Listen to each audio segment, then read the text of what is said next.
trucks are poised to deliver food, water and medicine to some 3,000 civilians in rebel-held areas. The government and rebels accused each other of violating a ceasefire. On Friday, the first day of an agreed 3-day ceasefire, more than 80 children, women and elderly people were evacuated. Mortar fire was heard in the city early on Saturday, and Governor Talal al-Barazi told state media it was caused by armed terrorist groups. The anti-government Syrian Observatory for Human Rights blamed President Bashar al-Assad's forces. Many of those evacuated on Friday looked frail and described extreme hardships inside the area, which has been under army siege for nearly a year and a half. They said bread had not been available for months, and many residents were gathering weeds and leaves to eat. A milestone heir.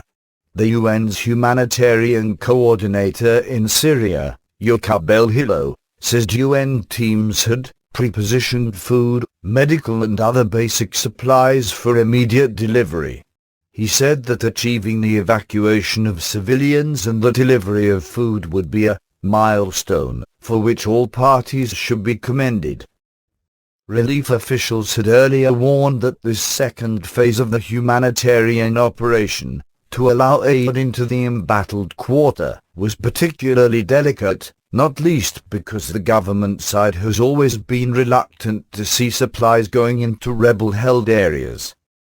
The BBC's Jim Muir in Beirut says it is not yet clear whether the truce breakdown is just a temporary setback, or whether it puts the whole agreement in jeopardy. If the aid does reach the city, the next step would be another day of evacuations.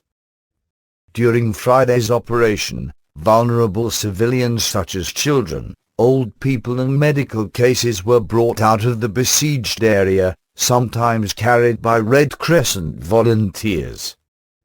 BBC Arabic's Safe About in Homes says the evacuated people were given meals and drinks and were taken for medical checks. They told journalists that there were more people trapped in the city who wanted to leave. An amateur video filmed by activists showed one man smiling and embracing his son as they were reunited after 18 months.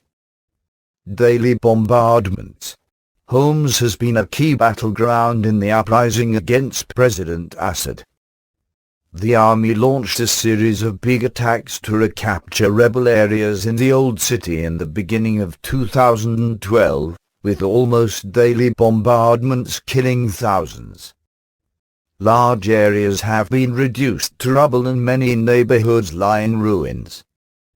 The situation in besieged districts of the city since June 2012 was discussed during peace talks in Geneva a week ago, but the humanitarian aid deal was actually struck between the governor of Homs and the UN resident coordinator in Syria.